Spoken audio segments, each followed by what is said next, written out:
Лош случай на раята. Написани и илюстрирани от Дейвид Шенън. Камила Крем обичаше Боб Лима. Но тя никога не ги е яла. Всичките й кратко приятели мразеха Боб от Лима и тя искаше да се впише. Камила винаги се притесняваше какво мислят другите за нея.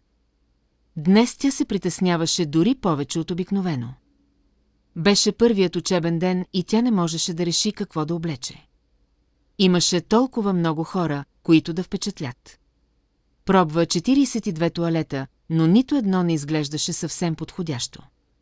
Тя облече красива червена рокля и се погледна в огледалото. Тогава тя изкреща. Майка й кратко изтичала в стаята и тя също изкръщела. О, Боже мой! Извика тя.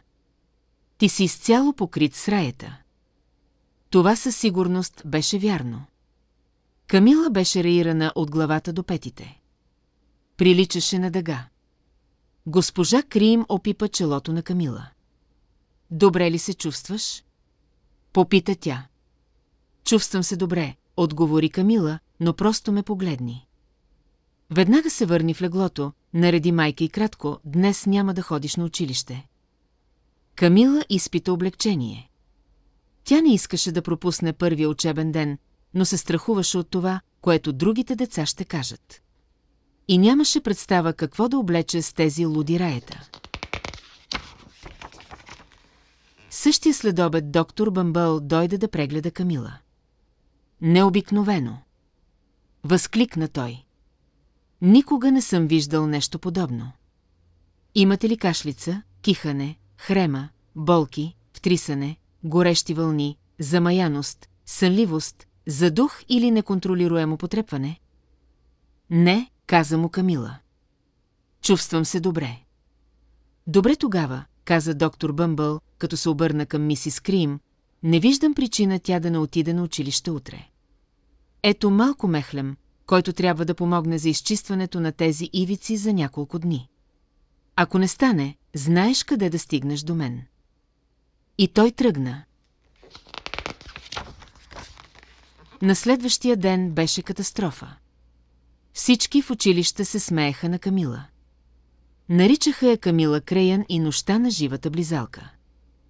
Тя се опита да се държи така, сякаш всичко е нормално, но когато класът каза клетвата за вярност, ивиците й кратко станаха червени, бели и сини и тя избухна звезди. Другите деца смятаха, че това е страхотно. Един от тях извика, нека видим лилави точки. Разбира се, Камила стана цялата лилава на точки.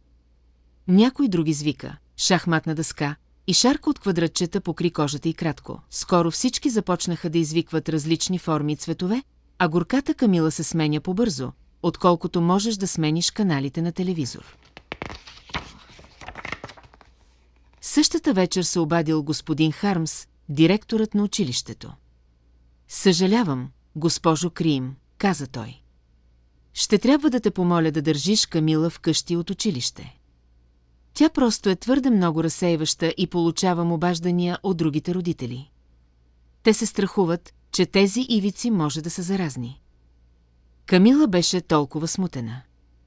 Не можеше да повярва, че преди 2 дни всички я харесваха. Сега никой не искаше да бъде в една стая с нея. Баща й кратко се опита да я накара да се почувства по-добре. Има ли нещо, което мога да ти дам, скъпа?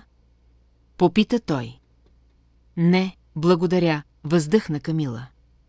Това, което наистина искаше, беше хубава чиния с Боб Лима, но се бяха присмяли достатъчно за един ден.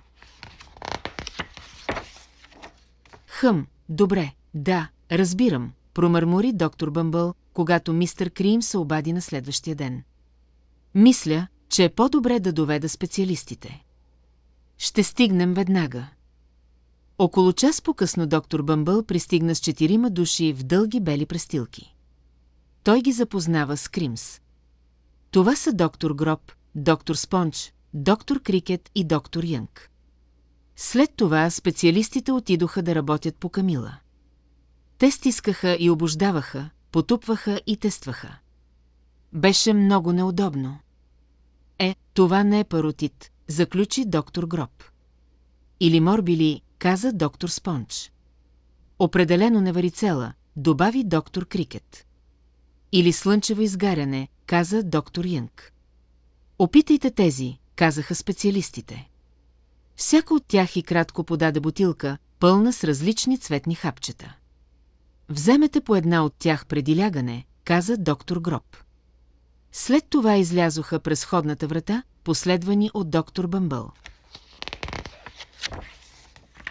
Същата вечер Камила взе лекарството си. Беше ужасно. Когато се събуди на следващата сутрин, тя се почувства различно, но когато се облече, дрехите й кратко не и кратко паснаха както трябва. Тя се погледна в огледалото и там, втренчена в нея, имаше огромно многоцветно хапче с лицето й кратко. Доктор Бъмбъл се втурна веднага, щом мисис Крим се обади. Но този път вместо специалистите той доведе експертите. Доктор Гурт и господин Мелън бяха най-добрите научни умове в страната. За пореден път Камила беше блъскана и подбутвана, гледана и слушана. Експертите записаха много числа. След това се сегушиха и прошепнаха. Доктор Гурт най-накрая проговори. Може да е вирус, обяви той авторитетно. Изведнъж размити малки вирусни топчета се появиха навсякъде по Камила. Или може би някаква форма на бактерия, каза господин Мелън. Изскочиха криволичещи малки бактериални опашки. Или може да е гъбичка, добави доктор Гурт. Моментално Камила беше покрита с различни цветни гъбични петна. Експертите се погледнаха към Камила, после един към друг. Трябва да прегледаме тези цифри отново в лабораторията, обясни доктор Гурт. Ще ти се обадим, когато разберем нещо. Но експертите нямаха представа, още по-малко лек.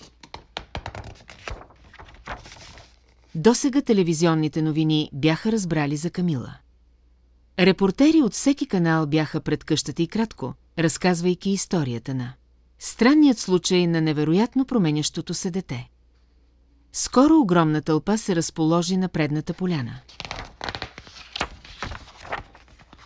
Кремовете бяха затрупани с всякакви лекарства от психолози, алерголози, билкари, диетолози, екстрасенси, стар лекар, гуру и дори ветеринарен лекар. Всяко така наречено лекарство само увеличаваше странния външен вид на бедната Камила, докато не стана трудно дори да разпознае. Поникнаха корени, плодове, кристали, пера и дълга космата опашка. Но нищо не работи.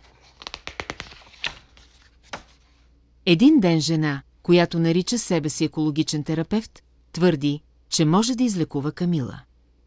Затвори очи, каза тя. Дишайте дълбоко и станете едно цяло със стаята си. Иска ми се да не го беше казала, и стена Камила. Бавно тя започна да се топи в стените на стаята си. Леглото й кратко се превърна в уста, носът й кратко беше скрин, а две картини бяха очите й кратко. Терапевтът изкръщел и избягал от къщата. Какво ще правим? Извика мисис Крим. Просто става все по-лошо и по-лошо. Тя започна да ридае. В този момент господин Крим чу тихо почукване на входната врата. Отвори я и видя една стара жена, пълничка и сладка като ягода. Извинете, каза тя ведро. Но мисля, че мога да помогна. Тя влезе в стаята на Камила и се огледа наоколо. Боже мой, каза тя с поклащане на глава. Това, което имаме тук, е лош случай на раята. Един от най-лошите, които някога съм виждал. Тя извади от чантата си контейнер с малък зелен фасул. Тук, каза тя. Те може да свършат работа. Това вълшебни зърна ли са? Попита госпожа Крим. О, Боже, не, отвърна милата старица. Няма такова нещо. Това са просто обикновени стари бобове лима. Обзалагам се, че ще искаш малко, нали? Попита тя Камила. Камила искаше голяма, пълна чиния с боб лима повече от всичко, но все още се страхуваше да го признае. Гадно, каза тя. Никой не обича Боб Лима, особено аз. О, скъпа, каза тъжно старицата. Предполагам, че сгреших за теб. Тя прибра Боба обратно в чантата си и тръгна към вратата.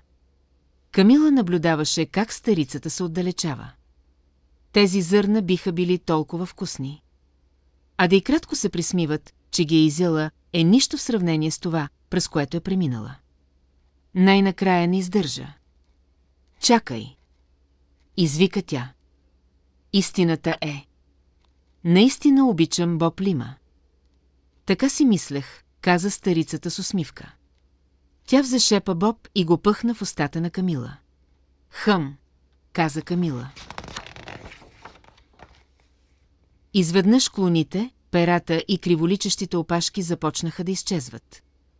След това цялата стая се завъртя наоколо. Когато спря, там стоеше Камила и всичко се върна към нормалното. Излекувана съм. Извика тя. Да, каза старицата. Знаех, че истинският ти си там някъде. Тя потупа Камила по главата. След това тя излезе навън и изчезна в тълпата. След това Камила не беше съвсем същата. Някои от децата в училище казваха, че е странна, но не и кратко пукаше.